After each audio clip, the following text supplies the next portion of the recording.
Persib Bandung benar-benar jadi sorotan utama di bursa transfer musim 2025-26. Setelah resmi menggawai Tom Haye, kini rumor panas mengguncang jagat sepak bola. Joey Pelupesi dan Asnawi Mangkualam dikabarkan segera merapat ke Maung Bandung. Bayangkan, sebuah skuad dengan kombinasi bintang diaspora Eropa, pemain timnas Indonesia, hingga talenta muda terbaik tanah air bersatu dalam satu tim biru kebanggaan Jawa Barat. Banyak yang mulai membandingkan langkah Persib dengan Johor Darul Takzim JST di Malaysia, klub glamor yang sukses mendominasi liga domestik dan harum namanya di Asia. Tapi pertanyaannya, apakah rumor ini sekadar wacana atau benar-benar akan menjadi kenyataan? Jika Pelupesi dan Asnawi resmi bergabung, bukan hanya Persib yang akan diuntungkan. Timnas Indonesia, Liga Super League, bahkan pamor sepak bola Indonesia di Asia bisa melonjak drastis. Inilah kisah lengkap di balik strategi transfer Persib yang sedang jadi perbincangan panas. Mulai dari dampak Tom Haye, rumor Pelupesi, kepulangan Asnawi hingga antusiasme bobotoh yang sudah tak sabar menunggu pengumuman resmi. Nama Persib Bandung sudah menggema bukan hanya di Indonesia, melainkan juga di kancah sepak bola Asia. Klub kebanggaan Jawa Barat ini kembali membuktikan diri sebagai magnet besar dalam bursa transfer. Setiap pergerakan yang dilakukan Maung Bandung seakan selalu berhasil mencuri perhatian publik, media, dan tentu saja para bobotoh yang setia menantikan kejutan. Jika biasanya klub-klub Indonesia cenderung bergerak senyap atau mendatangkan pemain asing yang jarang dikenal publik, kali ini Persib tampil berbeda. Mereka mengumumkan perekrutan pemain kelas Eropa yang punya rekam jejak mentereng, yakni Tom Haye, seorang gelandang elegan asal Belanda yang pernah memperkuat SC Heerenveen di Eredivisie. Kehadiran nama sekelas Haye otomatis membuat sorotan tajam tertuju pada Persib.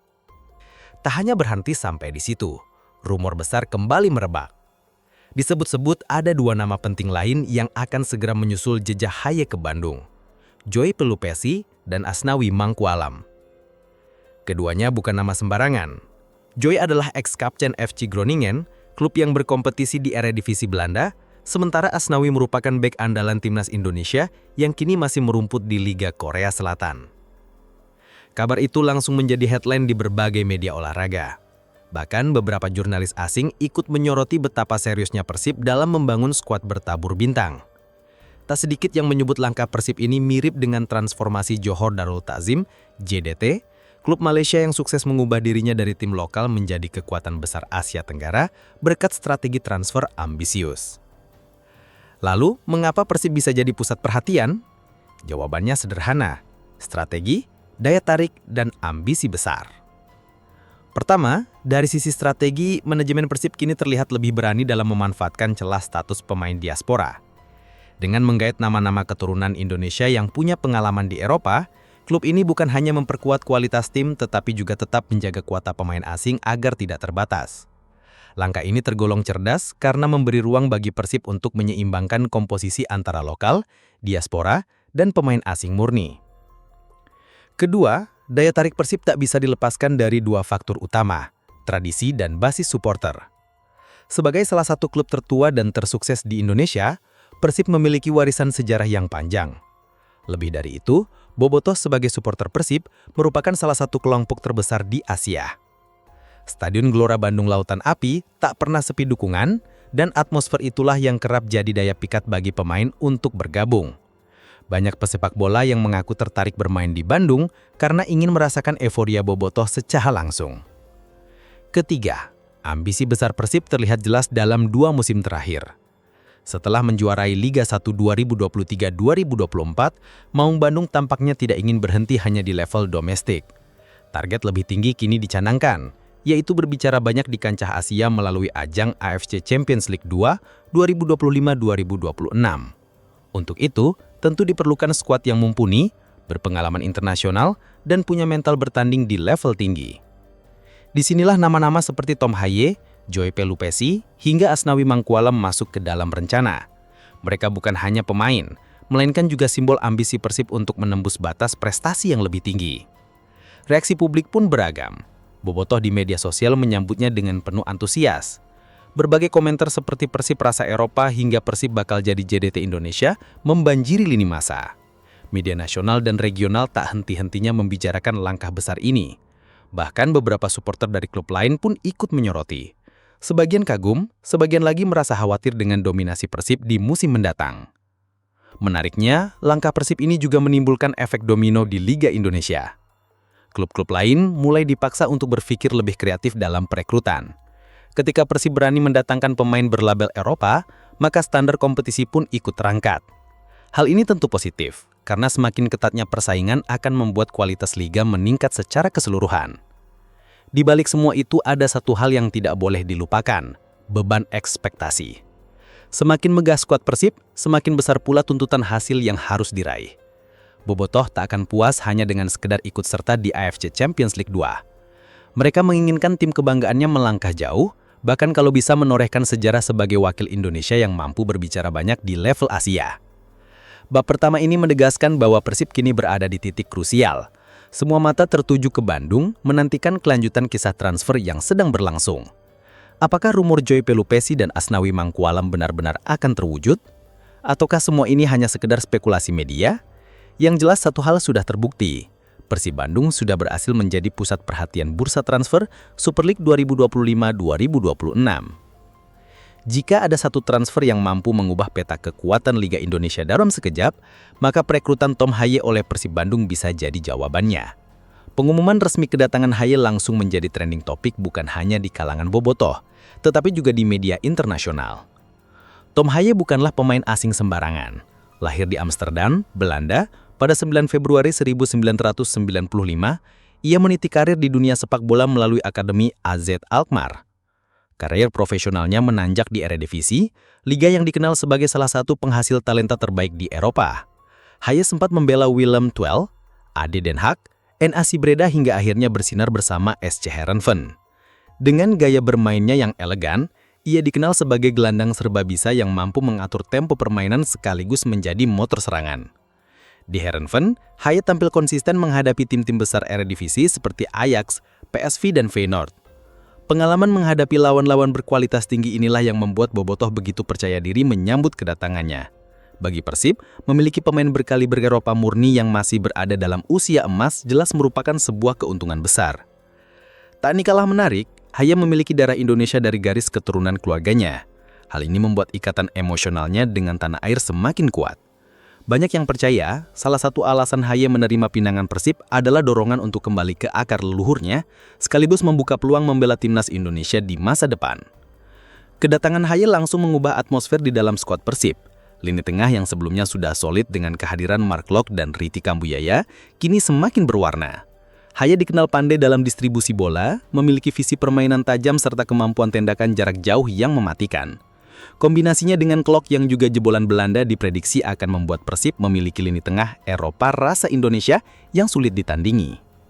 Manajemen Persib menyambut Haye dengan seremoni sederhana namun penuh makna di Stadion GBLA. Ratusan bobotoh hadir, membawa spanduk dan menyanyikan yel-yel khusus untuk menyambut pemain baru mereka. Atmosfer ini membuat Haye terikas. Dalam wawancara perdananya, ia mengaku belum pernah merasakan sambutan sebesar itu bahkan ketika pindah antar klub di Eropa. Bobotoh luar biasa, saya merasa langsung menjadi bagian dari keluarga besar, ucap Haye. Dari sisi teknis, kedatangan Haye diyakini akan memberikan dampak besar pada permainan Persib. Pelatih kepala dalam konferensi pers menegaskan bahwa tim kini memiliki variasi taktik lebih luas. Haye bisa dimainkan sebagai deep playing playmaker untuk mengatur serangan dari lini belakang atau sebagai gelandang asang yang menembus kotak penalti lawan. Fleksibilitas inilah yang menjadi alasan utama manajemen berani membayar mahal demi jasanya. Namun, euforia kedatangan Haye juga membawa tantangan. Publik menaruh ekspektasi besar bahwa Haye akan segera beradaptasi dan menjadi motor permainan Persib. Padahal adaptasi terhadap iklim, kultur sepak bola Asia, hingga gaya bermain lawan-lawan di Super League bukanlah hal mudah. Sejumlah analis mengingatkan bahwa Haye perlu waktu untuk menemukan ritmenya, terutama karena intensitas fisik di Liga Indonesia berbeda dengan Eredivisie. Meski begitu, Haye tampak siap menghadapi tantangan itu. Ia terlihat antusias saat menjalani sesi latihan perdana bersama skuad Persib. Dengan bahasa tubuh penuh semangat, ia aktif berkomunikasi dengan rekan-rekan setimnya meskipun masih terbatas oleh bahasa. Mark Lok menjadi sosok yang banyak membantunya beradaptasi, mengingat keduanya sama-sama lahir dan besar di Belanda. Bagi bobotoh, transfer ini bukan sekedar soal teknis, tetapi juga soal prestis. Mereka merasa bangga karena akhirnya ada pemain dengan level Eropa yang memilih datang ke Indonesia, khususnya ke Persib. Ini hanya nggak menjadi validasi bahwa klub mereka memang punya daya tarik besar dan bisa bersaing dengan tim-tim mapan Asia. Tak hanya itu, kedatangan Haye juga berdampak pada sisi komersial klub. Merchandise resmi bertuliskan nama dan nomor punggung Tom Haye langsung laris manis di toko-toko Persib. Media sosial klub mengalami lonjakan interaksi dengan drastis. Bahkan beberapa sponsor baru mulai mendekati Persib karena melihat potensi branding yang semakin luas dengan adanya Haye. Di balik semua cerita manis itu, satu hal tetap menjadi pertanyaan besar. Apakah Haye mampu menjawab ekspektasi dengan performa gemilang di lapangan? Sejarah mencatat, tidak semua pemain Eropa berhasil beradaptasi dengan sepak bola Asia Tenggara. Namun melihat rekam jejak dan motivasinya, banyak yang optimis Haye akan menjadi pengecualian. Dengan resminya transfer Haye, Persib telah membuka babak baru dalam sejarah klub. Mereka tidak hanya sekedar mendatangkan pemain, tetapi juga membawa pesan bahwa ambisi Maung Bandung kini melampaui batas domestik. Kedatangan Haye adalah sinyal jelas bahwa Persib serius menantang supremasi Asia, dimulai dari Super League 2025-2026 hingga ke panggung AFC Champions League 2. Setelah euforia kedatangan Tom Haye, kini nama lain kembali mencuat ke permukaan dan membuat publik sepak bola Indonesia, khususnya bobotoh, semakin penasaran. Ia adalah Joy Pelupessy, gelandang bertahan tangguh yang pernah menjabat sebagai kapten di klub Eredivisie, FC Groningen. Rumor kedatangannya ke Persib Bandung menjadi salah satu isu paling panas di bursa transfer musim ini. Bagi yang belum mengenalnya, Joy Pelupessy adalah pemain yang lahir di Nijverdal, Belanda, pada 15 Mei 1993.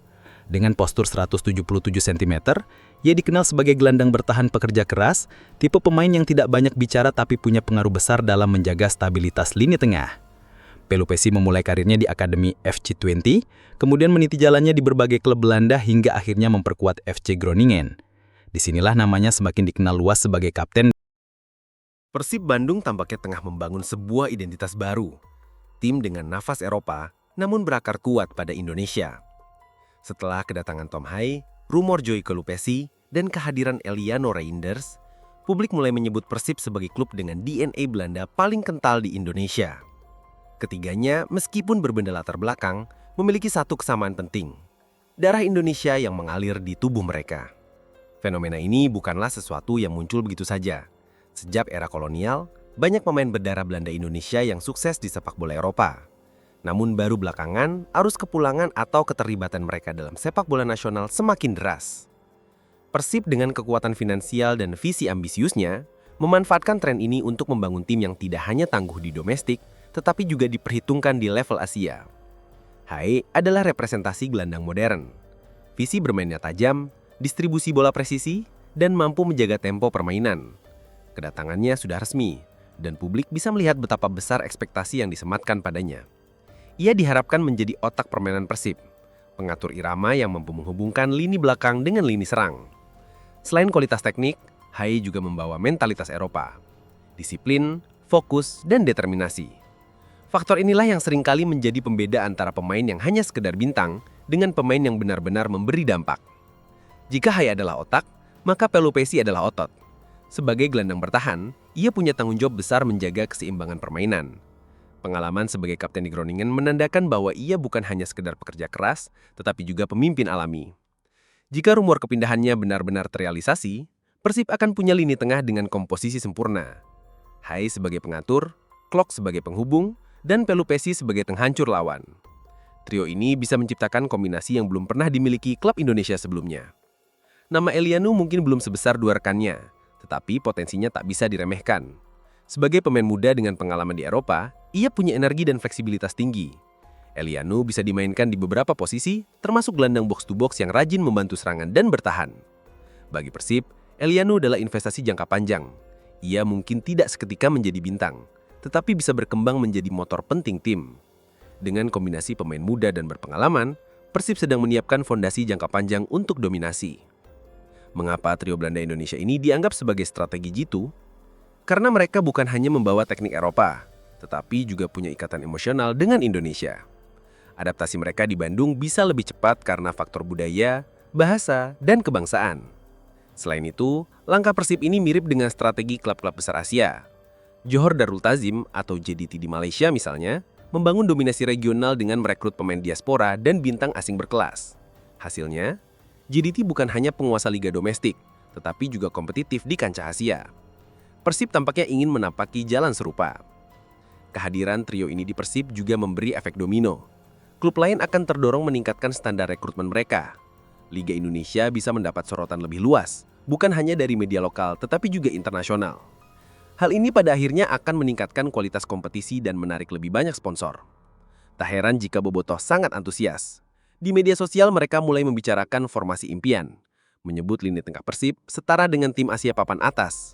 Beberapa fans bahkan menyamakan Persib dengan Ajax versi Asia, mengingat banyaknya pemain berdarah Belanda yang terlibat. Namun euforia ini tentu harus dibarengi dengan hasil nyata.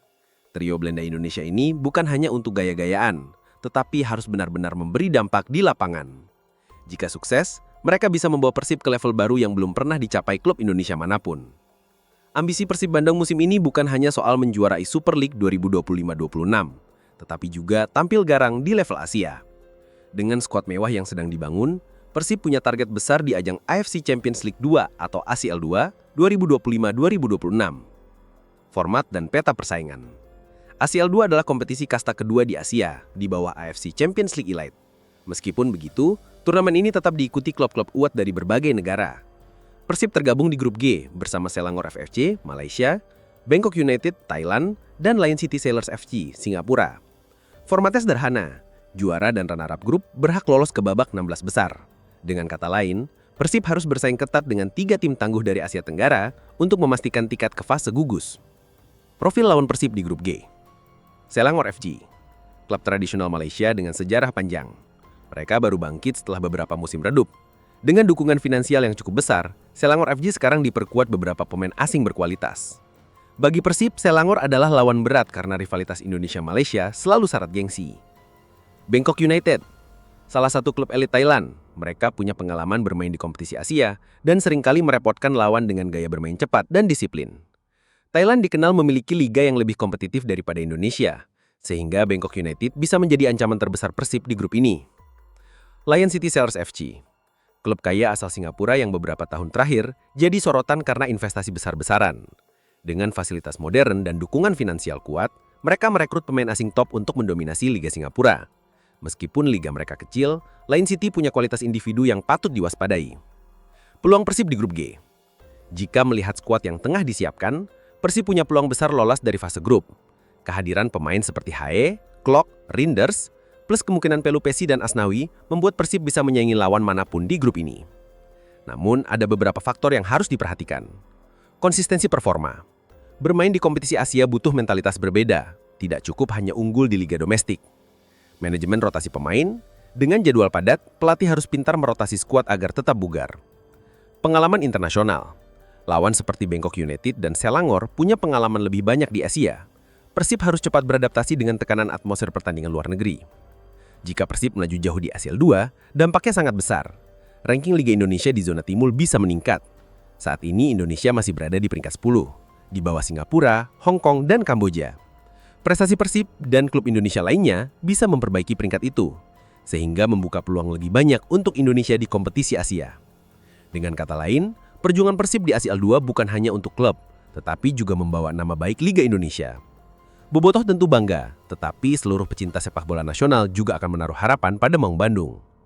Bobotoh menyadari pentingnya kompetisi Asia. Mereka sering menyuarakan di media sosial bahwa juara liga saja tidak cukup, Persib harus bisa bicara di Asia. Semangat inilah yang membuat manajemen Persib terdorong untuk membangun skuad glamor musim ini. Bayangkan atmosfer jika Persib menjamu Selangor FC atau Bangkok United di Stadion GBLA yang penuh sesak. Ribuan supporter bernyanyi, menciptakan tekanan luar biasa bagi lawan. Dukungan fanatik Bobotoh bisa menjadi senjata rahasia Persib di laga kandang. Ambisi realistis atau mimpi terlalu tinggi? Beberapa pengamat menilai target Persib di ACL 2 harus realistis. Dengan skuad baru, butuh waktu membangun chemistry. Namun melihat kualitas pemain yang didatangkan, tidak berlebihan jika Persib mentargetkan minimal semifinal. Jika berhasil, ini akan menjadi sejarah baru bagi sepak bola Indonesia. Persib tampaknya tidak hanya ingin ikut serta di ACL 2, melainkan benar-benar membuat gebrakan. Dengan manuver transfer besar, strategi mirip JDT dan dukungan fanbase luar biasa, Maung Bandung siap menantang batas. Keikutsertaan Persib Bandung di AFC Champions League 2 2025-2026 bukan hanya sekedar misi klub. Melebih dari itu, ada beban tanggung jawab besar yang mereka emban, mengangkat martabat Liga Indonesia di level Asia. Selama bertahun-tahun, Liga Indonesia dikenal punya basis supporter fanatik, atmosfer pertandingan luar biasa, dan rating siaran televisi tinggi. Namun ironisnya, jika bicara soal prestasi klub di kompetisi Asia, catatannya belum seindah Gembap Kitabina dalam negeri. Di zona timur AFC, Indonesia masih tertahan di peringkat 10, berada di bawah Singapura, Hong Kong, dan Kamboja. Fakta ini kerap jadi bahan perdebatan di kalangan pecinta sepak bola tanah air. Mengapa liga dengan jumlah penonton terbesar di Asia Tenggara justru tertinggal dalam ranking konfederasi? Mengapa ranking AFC penting? Ranking AFC bukan sekedar angka di atas kertas. Ia menentukan jatah slot kompetisi Asia bagi sebuah liga. Semakin tinggi ranking, semakin besar kesempatan klub dari liga tersebut bermain di level atas, termasuk AFC Champions League Elite. Ranking juga menjadi tolak ukur kualitas kompetisi domestik. Contoh sederhana bisa dilihat dari Liga Thailand dan Malaysia. Thailand saat ini menempati peringkat lebih tinggi karena klub-klub mereka konsisten lolos dari fase grup bahkan melaju ke perempat final atau semifinal turnamen Asia.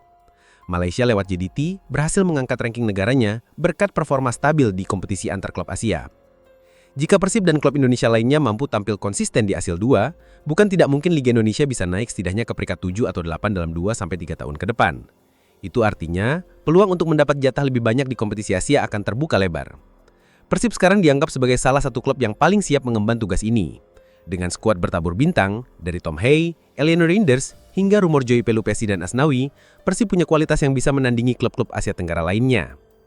Jika mereka mampu lolos dari grup G, itu sudah menjadi pencapaian penting. Namun target lebih jauh tentu diharapkan, melaju hingga semifinal atau bahkan final. Setiap kemenangan yang diraih Persib akan menyumbangkan poin untuk keefisien Liga Indonesia. Efek domino bagi klub lain. Kesuksesan Persib di Asia akan menular pada klub-klub lain. Contohnya Bali United dan PSM Makassar yang juga pernah tampil di turnamen Asia. Dengan adanya standar baru yang diciptakan Persib, klub-klub ini akan termotivasi meningkatkan kualitas timnya. Persaingan di domestik pun semakin ketat, yang pada akhirnya memperkuat reputasi liga secara keseluruhan. Selain itu, ranking liga meningkat juga membuat Indonesia lebih menarik bagi pemain asing berkualitas. Mereka akan melihat Liga Indonesia sebagai tempat yang kompetitif, bukan hanya liga hiburan dengan supporter besar. Hal ini tentu berdampak positif pada kualitas permainan dan daya saing. Perbandingan dengan Singapura, Hong Kong, dan Kamboja. Melihat liga-liga yang berada di atas Indonesia, sebenarnya tidak ada yang punya basis supporter sebesar Indonesia. Liga Singapura relatif kecil, tetapi Lion City Sailors FC berhasil konsisten di level Asia. Hong Kong juga demikian. Meskipun liga domestik kurang bergairah, klub seperti KCSG mampu memberi kejutan. Kamboja bahkan lebih mengejutkan. Dengan basis kecil, mereka berhasil menyalip Indonesia berkat konsistensi klub di turnamen regional. Artinya masalah Indonesia bukan soal potensi, tetapi konsistensi. Liga Indonesia sebenarnya punya semua modal, dukungan publik, finansial sponsor, dan talenta pemain. Tetapi sering gagal menampilkan performa stabil. Di tengah euforia bursa transfer Persib Bandung, muncul satu pertanyaan besar yang tak bisa diabaikan. Apa dampaknya bagi timnas Indonesia? Kehadiran pemain-pemain top seperti Tom Hey, Eleanor Rinders, hingga rumor Joy Pelupesi dan Asnawi Mangkualam bukan hanya memperkuat Persib, tetapi juga berpotensi memberi efek domino ke skuad Garuda. Jika mayoritas pemain timnas bermain di Super League Indonesia, proses pemanggilan akan jauh lebih mudah. Selama ini, pelatih timnas sering kesulitan memanggil pemain diaspora yang bermain di Eropa karena jadwal liga yang padat. Dengan mereka pulang kampung, koordinasi jadi lebih simpel. Contoh nyata bisa dilihat pada Johor Darul Takzim atau JDT di Malaysia. Klub ini menjadi basis pemain timnas Malaysia. Hasilnya, setiap kali ada agenda internasional, pelatih bisa dengan cepat mengumpulkan skuad utama tanpa kendala perjalanan jauh. Modal ini bisa ditiru Indonesia lewat Persib. Jika pemain timnas berkumpul di klub yang sama, kualitas latihan sehari-hari otomatis meningkat. Mereka terbiasa bermain bersama, mengenal karakter masing-masing, dan membangun chemistry sejak di klub. Ini sangat membantu ketika harus tampil di level internasional. Bayangkan, lini tengah Persib yang dihuni Klok, Hey, dan Pelupesi. Jika mereka semua juga bagian dari timnas, maka kerjasama mereka di lapangan akan lebih cair, seolah timnas mendapatkan bonus mini training camp setiap pekan. Kehadiran pemain diaspora di Indonesia juga memberi motivasi besar bagi pemain muda lokal. Mereka bisa belajar langsung dari pemain yang ditempa di Eropa. Hey dengan visi bermainnya, Pelupesi dengan kedisiplinannya, Asnawi dengan etos kerja kerasnya di luar negeri, Semua itu bisa menjadi contoh nyata bagi generasi berikutnya. Pemain muda Persib seperti Beckham Putra, Robby Darwish, atau Ferdiansyah bisa mendapat pengalaman berharga hanya dengan berlatih bersama mereka. Efek jangka panjangnya, kualitas talenta lokal akan meningkat signifikan. Namun, ada pula sisi negatif yang harus diwaspadai. Jika semua pemain timnas hanya bermain di Liga Indonesia, mereka bisa kehilangan ritme kompetisi yang lebih keras seperti di Eropa atau Korea. Liga domestik, meski semakin berkembang, masih sering menghadapi masalah kualitas wasit, tempo permainan, hingga fasilitas latihan. Contoh bisa dilihat pada beberapa negara Asia lain. Ketika pemain-pemain terbaik mereka pulang ke liga lokal, performa timnas justru stagnan karena kurangnya pengalaman menghadapi lawan kelas dunia. Itulah mengapa banyak pihak berharap agar tetap ada keseimbangan. Sebagian pemain pulang memperkuat Super League, sebagian lain tetap bertahan di luar negeri untuk menjaga standar internasional. Di sisi lain, kehadiran bintang diaspora di Liga Indonesia akan meningkatkan kebanggaan publik. Dukungan supporter semakin besar dan atmosfer stadion menjadi lebih hidup. Hal ini secara tidak langsung juga memotivasi timnas. Ketika mereka turun di laga internasional, ada rasa percaya diri lebih karena merasa didukung oleh liga yang kuat. Dengan skuad bertabur bintang di Persib, timnas Indonesia bisa mendapat keuntungan besar dalam peta persaingan Asia Tenggara. Lawan utama seperti Thailand, Vietnam, dan Malaysia tentu akan waspada jika Indonesia punya tim inti yang setiap pekan ditempa dalam kompetisi domestik kuat. Apalagi jika Persib sukses di ACL 2, otomatis pengalaman melawan klub-klub Asia kelas atas akan menular ke pemain timnas. Ini bisa menjadi modal berharga untuk bersaing di Piala AFF maupun kualifikasi Piala Dunia. Tak heran jika banyak fans timnas ikut mendukung rumor transfer Persib. Mereka tidak hanya melihatnya sebagai penguatan klub, tetapi juga sebagai langkah strategis untuk meningkatkan kualitas skuad Garuda. Di media sosial, banyak komentar seperti, "Kalau semua pemain timnas kumpul di Persib, timnas tinggal pakai jersey ganti warna." Candaan itu sebenarnya mencerminkan harapan besar publik. Sinergi antara klub super dan timnas yang akhirnya bisa membawa Indonesia ke level lebih tinggi. Dampak bagi timnas dari proyek besar Persib jelas, ada dua sisi. Positifnya, koordinasi lebih mudah, chemistry lebih cepat terbentuk, dan motivasi generasi muda meningkat. Negatifnya, risiko kompetisi domestik yang belum seketat Eropa bisa menahan laju perkembangan pemain. Namun jika dikelola dengan baik, sinergi antara Persib dan timnas bisa menjadi momentum emas. Indonesia bisa meniru model GDT di Malaysia atau klub-klub besar Jepang dan Korea yang menjadi basis tim nasional mereka. Persib bukan hanya sedang membangun tim untuk juara Super League, tetapi juga sedang memberikan fondasi baru untuk timnas Indonesia. Dan jika semua berjalan sesuai rencana, bukan mustahil Indonesia bisa bermimpi lebih besar, lolos ke Piala Dunia. Ketika rumor kedatangan Joy Pelupesi dan Asnawi Mangkualam semakin kencang berhembus, sebuah perbandingan menarik muncul di tengah percakapan publik sepak bola Asia Tenggara. Persib Bandung disebut sedang meniru jejak Johor Darul Takzim, klub superpower asal Malaysia yang dalam satu dekade terakhir mendominasi kompetisi domestik dan menjadi langganan ajang antar klub.